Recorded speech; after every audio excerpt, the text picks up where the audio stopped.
premise behind the rise in Bitcoin is that an ETF is going to be approved by the SEC, and all of a sudden everybody's going to want to be in it. There's going to be a lot of buying of Bitcoin, et cetera. Why should we believe that new money will be attracted into Bitcoin once an ETF is approved, as opposed to capital being reallocated within the Bitcoin universe? It's a great question.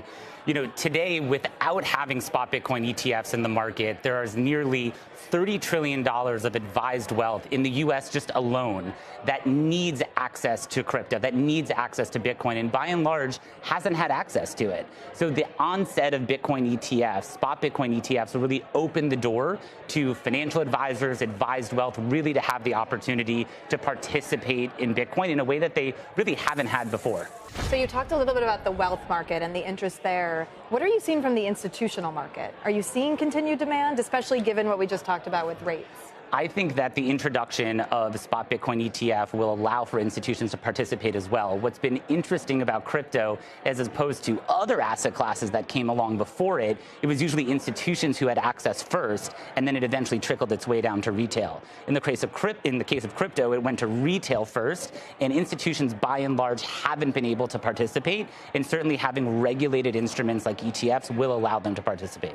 Going forward into the next bull run, I think that Bitcoin is going to lead the charge by a large, wide majority, because right now you have the spot ETF pending approval. BlackRock pretty much is going to get that. Your odds for a Bitcoin spot ETF to pass is 575 to 1 odds. It's 99.9% chance of passing. One thing I want to talk about with the spot ETF is the effect that this is going to have on the actual supply and demand of Bitcoin. They're going to be removing a massive amount of the supply off of exchanges, new Bitcoins being minted. A spot ETF is going to be essentially like having 5 to 6 halvings at one time, sparking what could be the largest Bitcoin bull run by volume that we've ever seen. And so that much volume could impact the price of Bitcoin in a way we've never seen. Fidelity wants to create an Ethereum ETF, joining BlackRock in doubling down on crypto. Both Fidelity and BlackRock want to list both Bitcoin and Ethereum ETFs. Again, I remind you that spot ETFs, in this case holding Bitcoin and Ethereum, the biggest cryptocurrencies in the world, according to analysts, according to optimists,